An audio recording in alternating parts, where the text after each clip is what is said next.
Mark Carney faces pushback. Premiers disagree. Champagne steps in to manage fallout. The past week on Parliament, Hill has tested Prime Minister Mark Carney's leadership like never before. What began as a strategic media blitz to shore up support has instead revealed deepening fractures inside the Liberal ranks, across provincial lines, and within the public discourse. The once confident narrative of progressive environmentalism meets fiscal prudence is faltering under sustained scrutiny from Conservative MPs, disillusioned provincial premiers, and a skeptical electorate.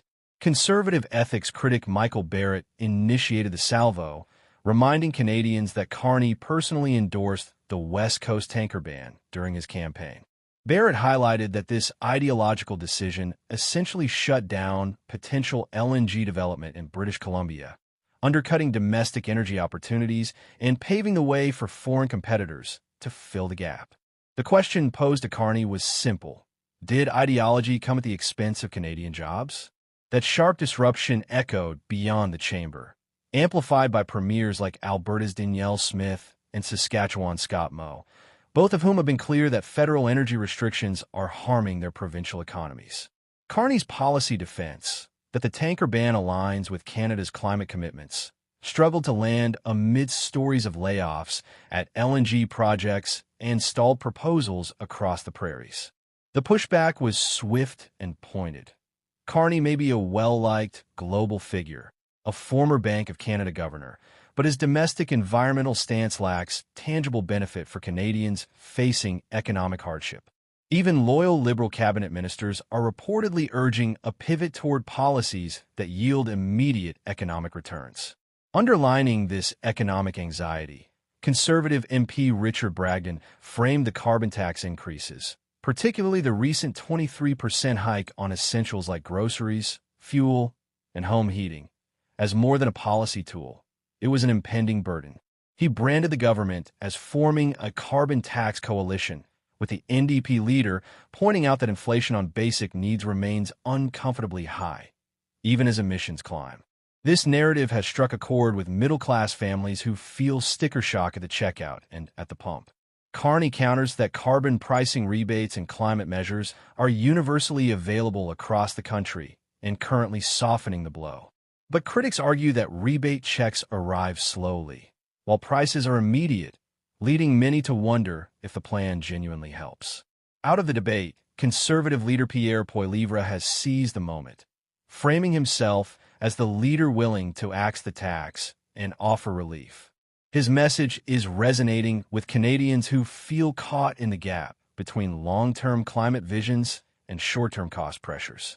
The economic narrative was further strengthened by MP Rick Perkins, who accused Carney's government of initiating a $3 billion tariff disaster.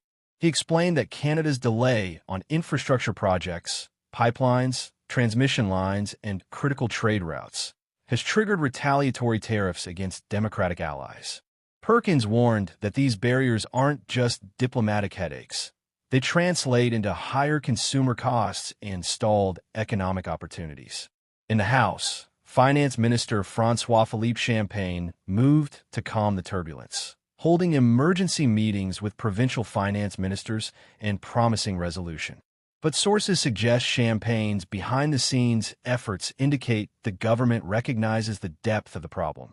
This growing sense of urgency has catalyzed new intergovernmental tensions, as evidenced by Premier Danielle Smith publicly criticizing the lack of alignment between Ottawa's energy posture and economic reality. Saskatchewan's Scott Moe has similarly condemned federal overreach, claiming federal restrictions threaten not only provincial prosperity but national unity. Even British Columbia's David Eby has urged more collaboration and less unilateral decision-making on energy and trade projects that affect his province's coastal and Indigenous communities.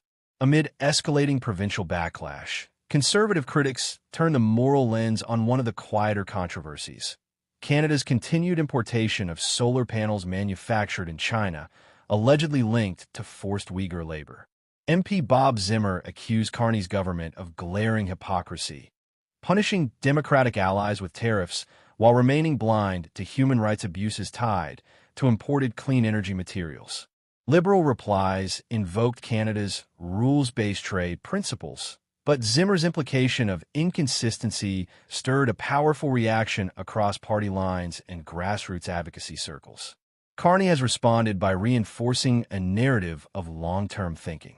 In weekend interviews, he defended his government's approach as balancing short and long-term priorities, arguing Canada must stay the course on climate and economic resilience, even amid global uncertainty. But opposition and provincial voices are portraying that argument as disconnected. Macroeconomic framing may impress in international contexts, but not when ordinary Canadians face rising grocery bills, rent increases, and heating costs. The crises emerging this week are testing the cohesion of Carney's relatively new Liberal cabinet. With the 45th Parliament only weeks old, the government has already lost a non-binding budget motion and appears on the defensive. Internal whispers suggest some Liberals favor shifting the narrative to tangible affordability measures, tax relief, infrastructure acceleration, and clearer human rights enforcement. Behind the scenes, Champagne has become the government's de facto troubleshooter, shuffled rapidly from finance to trade and resource files in an effort to contain the political fallout. Such internal turbulence has not eluded Poilievre, who is capitalizing on the Liberals' missteps.